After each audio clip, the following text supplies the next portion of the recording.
মামুন ভাই কদিন আগে দেখা করলাম, তারপর নাই চলে গেছে। আমি আমার এই মা বন্ধুরা বলতে চাই, আমি যদি নির্বাচিত হই ইনশাআল্লাহ, আল্লাহ তাআলা যেমন নির্বাচিত করে, আমি মূলত কর্মসংস্থানের ব্যবস্থা করব, আমাদের এখানে ইন্ডাস্ট্রি ব্যবস্থা করবো, আমাদের এখানে যে মা বোনেরা আছেন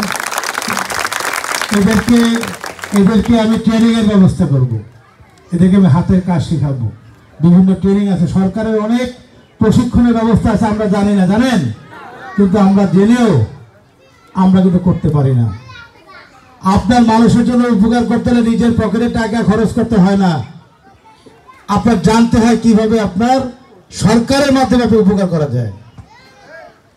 আপনি অনেক রাজনীতিবিদের কাছে যাবেন, গেলে আপনাকে 500 টাকা ধরাই দেবে, 200 টাকা ধরাই দেবে, শেষ। যখন আপনাকে টাকাটা দিবে তখন তো আপনার কোনো দায় থাকে না, থাকে এই আপনাকে টাকা দিচ্ছি না, আপনি কেন যান, এরকম করে না।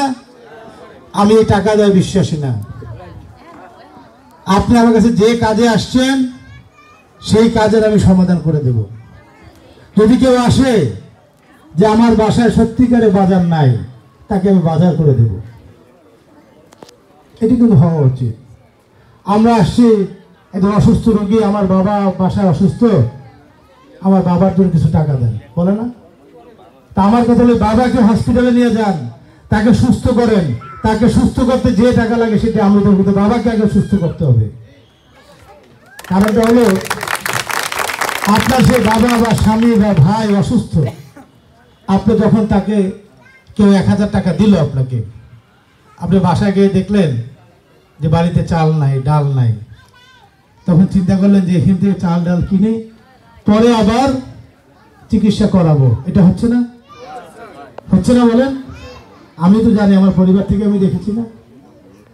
আপনার একটি ছোট একটি অসুখ হয়েছে ধরেন, এই অসুখটা যদি আপনি ডাক্তার দেখাতে যখন যাবেন, আপনি চিন্তা করেন যে ডাক্তার দেখাতে লাগবে আমার 500-700 টাকা ভিজিট, টেস্ট করাতে লাগবে আমার 1-2 হাজার টাকা, ওষুধ কিনতে লাগবে 1-2 হাজার টাকা, 4-5 হাজার টাকা আবার লাগবে। এই 4-5 হাজার টাকা আপনারা ঘুষাইতেও পারেন না, ডাক্তারও দেখাতে পারেন না, ঠিক না? কিন্তু আপনি অসুখের সময় যদি আপনি ডাক্তারটা প্রথমে যে ডাক্তার দেখাইতে পারেন, তাহলে কিন্তু ওই সময় কিন্তু অসুখটা ভালো হয়ে যায়, না? ওই না দেখাতে দেখাতে একসময় এমন জায়গায় দিয়ে অসুখটা দাঁড়ায়, তখন আপনার ভিটে ভাটি ঘর সংসার সব ধ্বংস হয়ে যায়, তাই না? তা আমি চাই মানুষের সে শুরু থেকে উপকারটি করতে। আপনার সমস্যাটার প্রথমটুকু আমি জানতে চাই, শেষটুকু আমি জানতে চাই না। প্রথমটুক জানে, প্রথমটুকু আপনাকে আমি সমাধান দিতে চাই।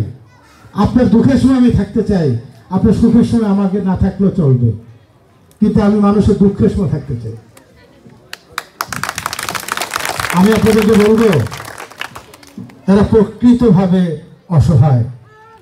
আমি দেখেছি হিরণনগরে, আমার খুব ভালো লেগেছে।